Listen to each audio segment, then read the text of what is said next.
only reason we're here is because we helped our daughter move with her cat from the U.S. to Wales. Yeah. Oh, nice. We spent a lot of money on our cat. And has she been looking after a cat? Yeah, yeah. She better, right? Yeah, that's right. Otherwise she'll be hearing from you too. So, the recognition of rights is an obvious thing that we human beings all share. You guys brought children into this world.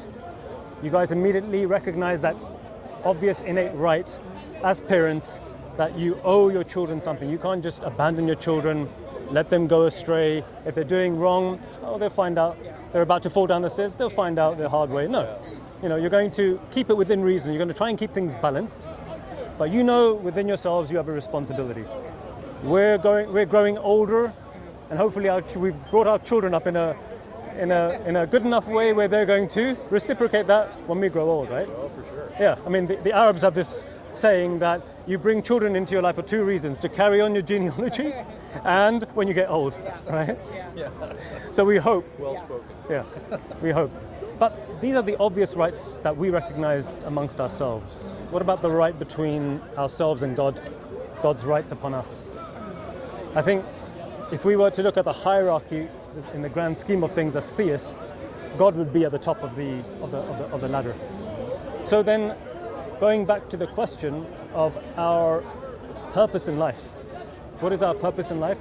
It ought to be God first, and then everything thereafter.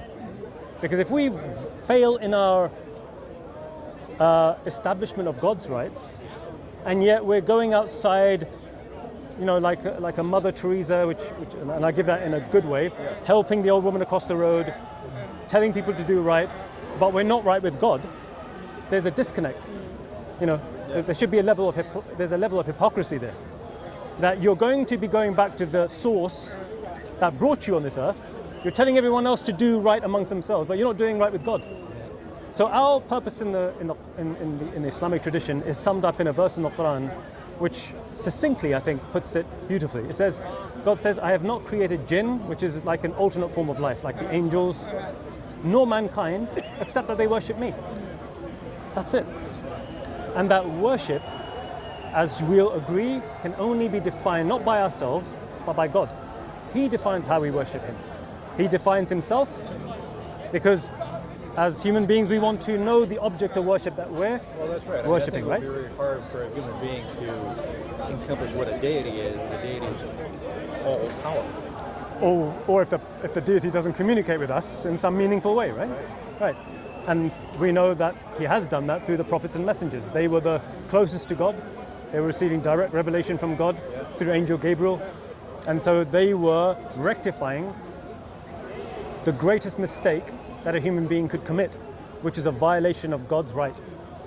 So for the Muslims, we believe that our purpose in life, if we fulfill it, we'll have a chance of being in the grace and the mercy and the love of God. If we violate that knowingly, willingly, like for instance, we end up worshipping things from creation, would that be something that would be befitting the majesty of God, knowing that he is the all-powerful, he's the necessary being, he brought everything into existence, and yet we're taking something that we know is dependent upon this creator and giving worship to it rather than the source? So there's a verse in the Quran that encompasses this quite beautifully. It says that the sun and the moon are signs from God. So God says, do not prostrate yourselves to the sun and the moon. Prostration, you might see the Muslims when they're praying. Yeah. I mean, it's a beautiful form of worship, right? We place our arrogant intellect on the ground and we go into like a fetus-like position. We do what Jesus did. According to the New Testament, in the Garden of Gethsemane, Jesus fell on his face and he prayed to God. Oh, my Father, if it be possible for you to allow this cup to pass, then let it pass not as I will, but as you will. So that's how the Muslims pray. So when we bow down and we worship our Creator, the verse says, don't bow down to the creation, but rather bow down to the one who created the sun and the moon. Makes sense. Yeah, I hope it does, because So what time is it? Because we have an appointment. No worries. Appointment at 5 here, so we gotta. No worries. We gotta get moving. What time is it? It's 3:40. 3:40. We got a ways to walk. Yeah, we Have got you? ways to walk, yeah. Yeah. So thanks for your time. No problem. Appreciate it. Listen, Very interesting. Yeah. thank you. If you guys have any questions, feel free to ask. I don't, but I do appreciate your time. I do. When we've Appreciate been it. to London before, we've usually stopped by Yeah. Speaker's Corner. It's always So great. just before you guys go, yeah. the gist of the message. As Muslims, it is forbidden, and we believe this is the call of the prophets and messengers, it is forbidden for us to worship anything from creation. That includes our Prophet Muhammad. He forbade us from worshipping things from creation and exaggerating his worth by taking him as a partner with God. We believe that's the greatest crime. So in the Quran, God says that those who die upon this greatest crime, what in Arabic is referred to as shirk, if you die upon that, willingly, knowing that that's wrong, then God says that is a sin that God will never forgive. But any sin other than that, if you return back to God, who is the all-hearing, the all-seeing, we don't have this idea of middlemen in our religion. We have a direct connection because we believe that God is as-Sami' al-Basir. He is the all-hearing, the all-seeing.